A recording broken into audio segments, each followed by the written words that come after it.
In life, we all encounter obstacles, and those obstacles come in all different shapes, sizes, and forms. The question is, how do we handle those obstacles? Do we attack them head on, or do we allow them to make us quit? Welcome to the No Quit Living podcast, where we aim to motivate and inspire listeners to never give up on themselves, their dreams, or their goals. We will interview successful people from all walks of life as they share their no-quit stories when they had the choice to give up or give in, but they didn't. We thank you for listening, and we hope to be that jolt of positivity as you go for your greatness. Welcome to episode number 181 of the No Quit Living podcast. I'm your host, Christopher J. Worth, and today's theme of the day is being blessed. Our quote of the day comes to us from Henry Ward Beecher. The unthankful heart discovers no mercies, but the thankful heart will find in every hour some heavenly blessings.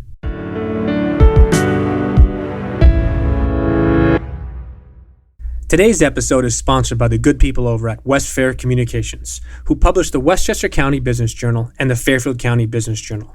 These newspapers do a wonderful job in covering all aspects of the business world within two of the most influential markets in the New York metropolitan area. You can also take advantage of their daily news feeds, which keep track on the companies and thought leaders in these important regions. For more information, take a look at www.westfaironline.com. Trust me, once you start reading, you won't quit. It is my pleasure to bring you today's episode. Our guest has been dealt with his fair share of challenges and obstacles, yet he remains positive and knows that he is truly blessed. Today, Brandon Gosselin shares his story where literally he was knocked down and out to the point where his friends thought that he was dead. However, he got up and he continues to pay it forward each and every day. I hope you enjoy today's episode. Brandon, I'd like to welcome you to the No Quit Living podcast. Hey, how's it going? I appreciate you being here. So the first question we ask everybody is, are you ready to bring it today? Hey, man, let's get it going. Let's get it going. So the number one objective of our show is to motivate and inspire our listeners to never give up. And I know you have a great no-quit story of your own. And I was wondering if you wouldn't mind just sharing that with our listeners. Yeah, so just kind of give you a quick overview. I grew up in a town of 150 people, come from humble beginnings where my first house I lived in with my family was one bedroom, and there I have three siblings and a mom and dad, so there's six of us in that one bedroom. I was able to be mildly successful in high school. I was one of the top 10 basketball players in the state of Oklahoma for Class B, and I was lucky enough to be valedictorian in my class. But things kind of changed for me 9 days after high school, where I was in a severe ATV accident. Just imagine being in Oklahoma, 11:30 at night. A couple of friends were riding four-wheelers, and out of nowhere, going 55 miles per hour while wearing a helmet, I collided with a deer. And man, it was rough. I'll tell you what. One of my friends, he came over and he noticed a couple things. One, that I had a huge gash in the side of my face, where blood was just pouring out, and I almost lost my left eye. He noticed that I wasn't moving. More importantly, he noticed I wasn't even breathing. And he's like, guys, I'm pretty sure Brandon's dead. Of course, he wasn't that calm and collective, but for the sakes of the story, he was. But I woke up 9 days later in the hospital, and I came to the understanding that I was now at a third grade mental capacity and hardly having the ability to walk. My life was turned completely upside down. I went from being, Mr. High School per se in high school to where now I was at Mr. Hopeless. My life was completely turned upside down. Doctors were saying, Brandon, you're not going to be, they said, Brandon, you need to take it easy. Your life's never going to be the same.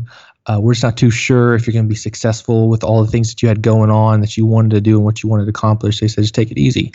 And I'm gonna be honest with you, my man. I'm not a superhero. I'm an everyday guy, and I accepted that, man. I'll be honest with you. Chris, I accepted the fact that my life was never going to be the same. I was finally released from the hospital to go home about a month later after being in the hospital, and I was trying to find motivation, Chris, I was trying to find inspiration or something to get me going because I was down in the dumps, man. It was one of the most challenging times of my life. And I finally came across a quote, and this was the game changer. This was, the fork in the road. This was the pivot point. And the quote was by Steve Jobs, and it pretty much said this: when you realize that the people who are changing our world, the people who are influencing our society every single day, are no smarter than you, then you will realize that you can do just the same. And Chris, I took English. I understood that you included me. So I made the determination that night that I was going to go to the University of Oklahoma 3 short months after being pronounced dead and waking up to a 3rd grade mental capacity and hardly having the ability to walk. If I failed, I failed. I did not care. I was not going to live the rest of my life in regret. And I got to University of Oklahoma, and I thought I was doing good. I was getting in my tutoring. I was working diligently in my studies, going to office hours for the professor, and every single day I was in the gym trying to regain my physical ability. And midterm grades come around. I think I'm doing decently. However, I noticed something on my report card, and it was this. Chris, I was failing a class. Now, I want your audience to understand that I've never failed a class in my life, let alone even get a B. So this was a complete transformation for me and a complete realization that my life really was different. So I did some research. I did some research on my brain scans, did some research on what it's like to go through something what I went through, and I found this out.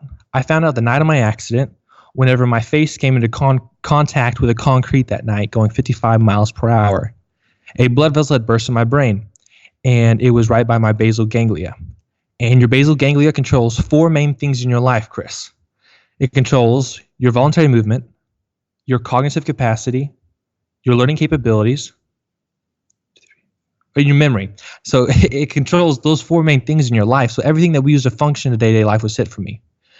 And I essentially, this is what the doctors put it. They said, Brandon, whenever you have a severe traumatic brain injury like you had, sometimes you essentially get a new brain, which is what I had. So I had to relearn how to think. I had to relearn how to memorize. And Chris, I had to relearn how to learn. So I pretty much had a whole new brain I had to relearn while in college. And through just, putting in the grind and working every single day as much as I can, never giving up, during that process, I was able to go from failing at midterms to a 4.0 GPA at the end of the semester. And just fast forward to where we are now, Chris, I was able to graduate college on time in the 4 years, just like everyone else. I was able to graduate summa cum laude and a college athlete. I'm partnered with some incredible people. 2 of my partners include former partners of Steve Jobs. A guy who used to run $1 billion company. A gentleman who used to run a campaign for a winning president of the United States of America. So, I've been blessed with a lot of great mentors who are now business partners. And it's just incredible what you can truly do when you realize that, from like what Steve Jobs says, when you realize that the people who are changing our world and influencing our society really are no smarter than us. We can really do the exact same thing. And it's pretty incredible what you can do when you start to really encompass that and meditate on that and realize that's really who you can be. Well, I as we said, and as we spoke about before we went live, I knew your story, and you were actually introduced to me by a good friend of mine, Colin Morgan, and I don't think you can really appreciate somebody's story when you see it on a video, and I saw your video before we connected, and I just think your story is really remarkable in so many ways, but I loved how you touched on twice the Steve Jobs quote in the sense that nobody out there is smarter than us. I wanted just to ask you a question, Brendan. When you were going through those tough times in college after your accident, what is it? Obviously, it was that first quote that got you started.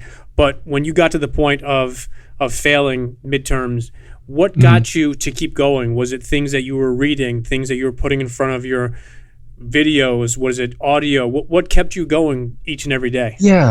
Yeah, so like this, I didn't realize it at the time, like this is where my mindset was, but reflecting now, 5.5 years later, this is kind of what was going on.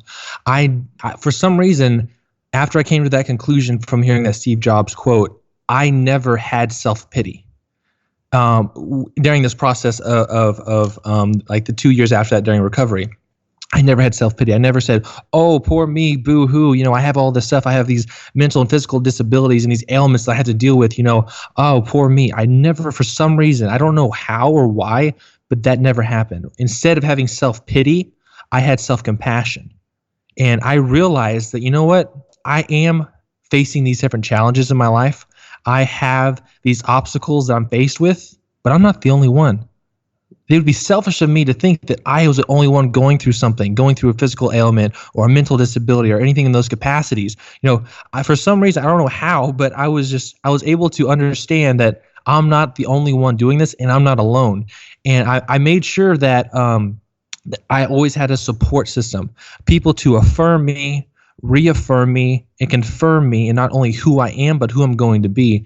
And I mention this every time I kind of speak about this, but the main group, whenever I was at the University of Oklahoma, my support system was a group called the President's Leadership Class, and it's the top 100 students at the over 4,000 students at the University of Oklahoma. And these students, they had no idea what I'd been through. They had no idea that I had an accident 3 months before going to college and all this other stuff. They were just well-rounded, great people who kept me accountable, who pushed me, who loved on me, who supported me.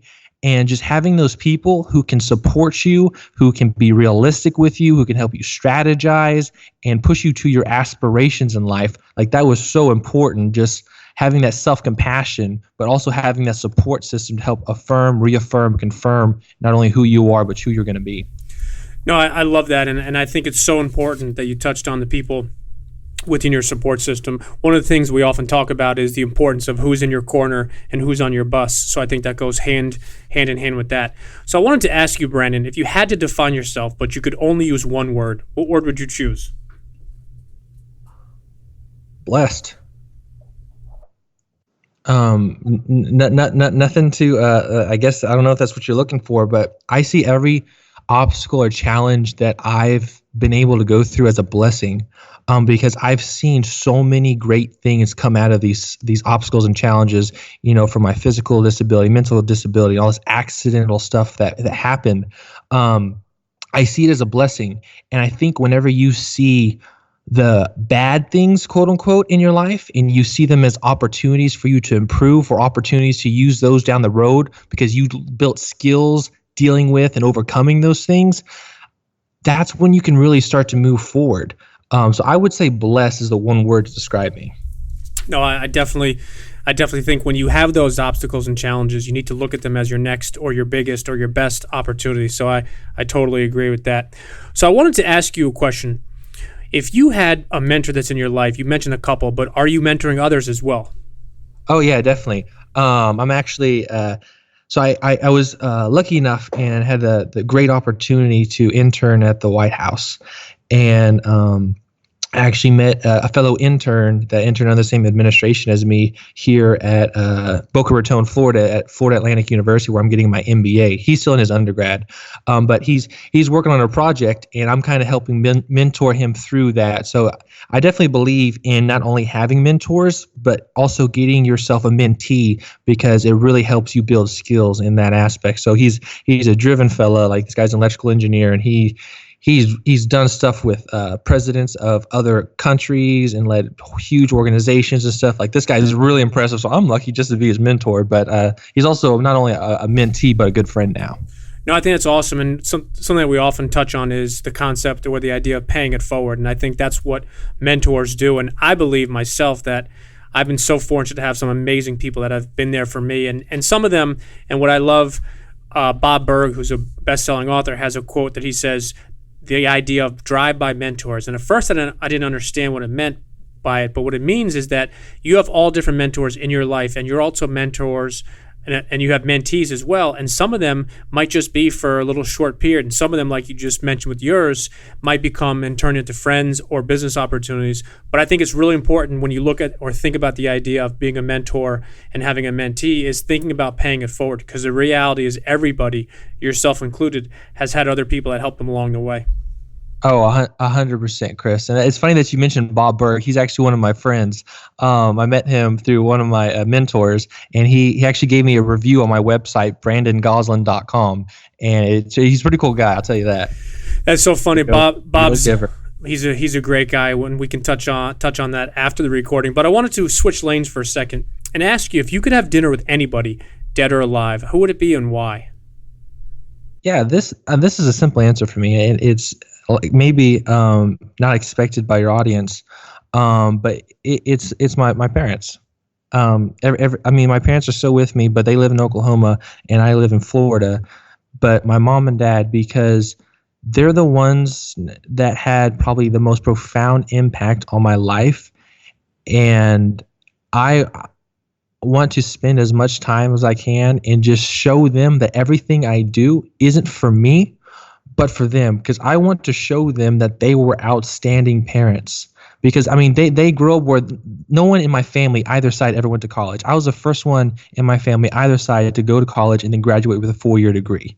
And so, like, just to show them that all their hard work they've been putting in their entire lives to build 4 children, like, it's paying off. And like, even though they come from, my mom was eating turtle soup at like literal turtles whenever she was young, and my dad was eating potatoes off of the stovepipe that kept their house warm in the middle of the night there in Massachusetts. Like, they came from nothing, and I want to show them every single day and remind them and thank them that their hard work is I appreciate it, for one, but two, it's making an impact not only on their son, but everything that I'm able to do and honored to do, and like helping whenever I go do my motivational speeches, whether at colleges, universities, leadership camps, high school graduations, just showing them that they really made a profound impact in this world.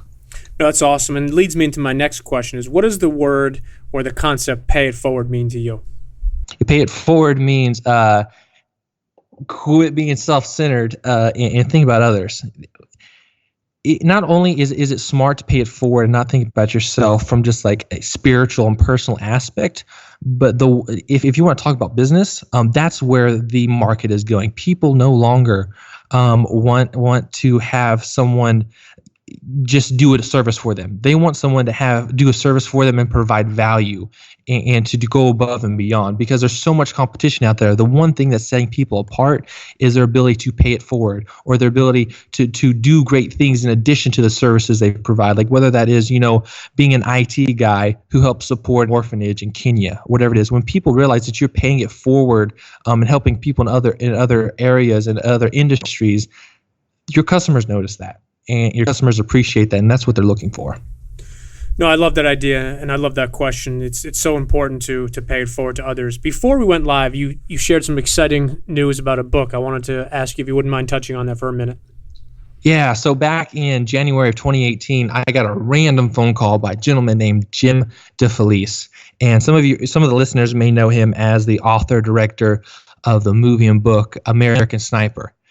He gave me a call. He's like, "Is this Brandon Gosselin?" I'm like, "Oh, yes, sir. Who's this?" He's like, "This is Jim DeFelice. I wrote American Sniper." I'm like, "No way." He's like, "Yeah, that's who I am." So I was like, "What can I do for you, sir?" And he's like, "Well, me and Taya Kyle, the widow of the main character in American Sniper, we're writing a new book together, and it's called American Spirit. And it's about 30 individuals, 30 Americans who have overcome incredible obstacles and are really trying to pay back to the society or make their community better, their nation better, whatever it is. And we came across your story, that 5-minute video that was floating around Facebook by the Jimmy Rain Foundation, and we would like to feature you in our next book." And I'm like, "No way." He's like, "Yes, sir." I said, "Well, man, that was humbling. And I mean, I was starstruck just having this guy call me out at random. But the book is coming out April 2nd of 2019. So this year, not too far away. You can pre-order it now on Amazon and any other like Google Play Books and all that other stuff. You can get it right now. But yeah, I'm excited and honored to be in that book and just to be mentioned in the other names that are in there. No, that's awesome. If you could magically snap your fingers and be 1 year from now, and you could have accomplished any one thing, what would you like to have accomplished? The thing that I would have accomplished in 1 year. I wasn't expecting that question. Let me think real quick. All right, Chris, this is what I want to accomplish in 1 year. In 1 year, I want to be a better person than I was a year before that. So I want to be a better person 1 year from now. I want to be a better person than I am now. I want to be more caring. I want to provide more value to my customers, to my friends, to my mentors, to my family.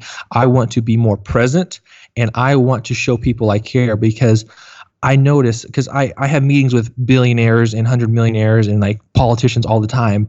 And one of the things that I've noticed the most effective ones and the people who are most successful is they truly care. And if I can embody that and work on that more and more, that's what I want to do if I can snap my fingers in 1 year and to have accomplished. Just be a more, or I guess a better person. Simple as that. No, it's a great answer, and I love how you said the most successful people truly care, because I think when you really do care about others, it comes back to you tenfold. So wanted to just ask you, Brandon, what's the best way for our listeners to connect with you or to follow you? Yeah, there's 3 different ways they can connect with me. On Instagram, it's Brandon Gosselin 2032. And on Facebook, my Facebook page is The Aspirational Storyteller. And that goes back to my motivational speaking. And then my website, brandongosselin.com. And I'm sure we'll have these on a website or somewhere where they can see this stuff on your... Yep, we'll have the links for that. And then last question before we let you go, wanted to ask if you have some parting words you'd like to leave with our listeners. Yeah, so I repeat things on purpose because I've noticed from some of my mentors that they repeat things to me on purpose is because they want me to really understand and embody the idea. And I'm just going to repeat that quote by Steve Jobs, Chris, if you don't mind. And it goes like this. When you realize that the people who are changing our world, the people that are influencing our society every single day are no smarter than you, then you will realize that you can do just the same. And Chris, that's my parting words per se. I think it's great that you touched on the fact of repeating things, because successful speakers, authors, they do that often, because when you really believe in something, a lot of times people need to hear it a second or third time. So Brandon, listen, my man, I truly appreciate your time. Definitely look forward to checking out the book that comes out again on April 2nd, and I hope we can definitely stay in touch. And thank you so much for being a guest on our show. Hey man, it's an honor for me. I appreciate it.